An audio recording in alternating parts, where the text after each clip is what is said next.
Hi, welcome to the third video in the video series about coping with scientific literature. In this video, I will give you a few hints on how to remember what you have read during your literature search. So, as we discussed already, you will read scientific articles very often, either the full text of the article or just some parts of them. And it is certain that at some point you will need a summary of all articles that you have read on a particular topic. For example, if you are preparing your introduction or discussion section in your manuscript, or if you are preparing a literature review for a review article, or maybe for a thesis chapter. So here are a few hints that you can use to always have a quick summary of the read articles available when you need it. I usually advise people to take a notebook. So yes, physical notebook, that works best, but if you're so dependent on technology, of course you can also use a computer and make a computer file. So what should you do? Whenever you read an article that is relevant for your topic, you can take one page in the notebook. I usually write the name of the first author, the abbreviated name of the journal, and the year of publication.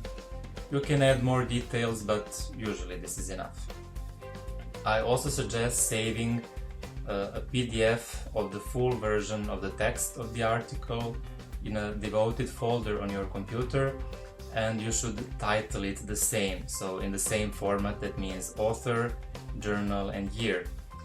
This will facilitate finding the full text of the article when you need it.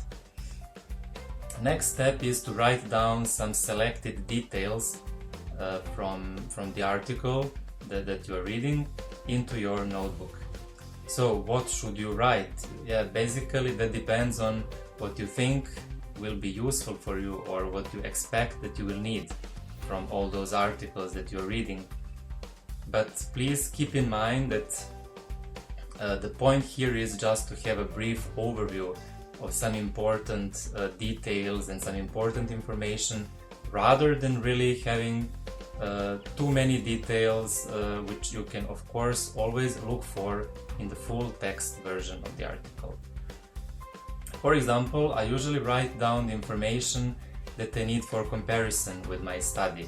For example, what was the number of patients in that paper that I read? Why is this important? Because that helps me understand how powerful their conclusions are. So if the sample size is higher, then the conclusions are probably more reliable. On the other hand, I can also compare my sample size with theirs, and I can know whether my study has sufficient number of participants, or maybe I have to increase the number. Another important information that I usually note is whether the authors focused on women, on men, or on both. For example, in the field of osteoporosis, most studies are done in women. Of course, men get osteoporosis too. And when your study focuses on men, you already have one novelty aspect to your manuscript. Another important thing is to note, for example, the age range of the included patients.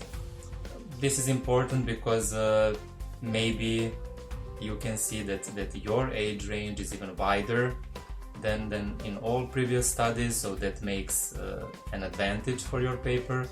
Or on the other hand, maybe your paper is focusing just on specific age group of patients, and then you want to know that there is no such article and no such study that did it in a similar way. You're also sometimes interested in sample preparation, maybe some details about that, especially when you need it. Also about the methodological approach, so which methods the author used, because it's not that all methods are equally good. Some of them give you more indirect information, some of them can really directly assess some parameters that you want to analyze. So this really makes sense to always note which main methods were used. Sometimes also I write down just the key, main result and the conclusion. So do this for every article that you read and that is relevant for your topic. And then when you need to make a summary of the literature, you can just quickly go through your notebook and everything is already there. When you want to understand what the other authors did and how novel your work is, also just look to your notebook and to your notes. You will find most of the things that you need there, and what is most important, you find it very quickly.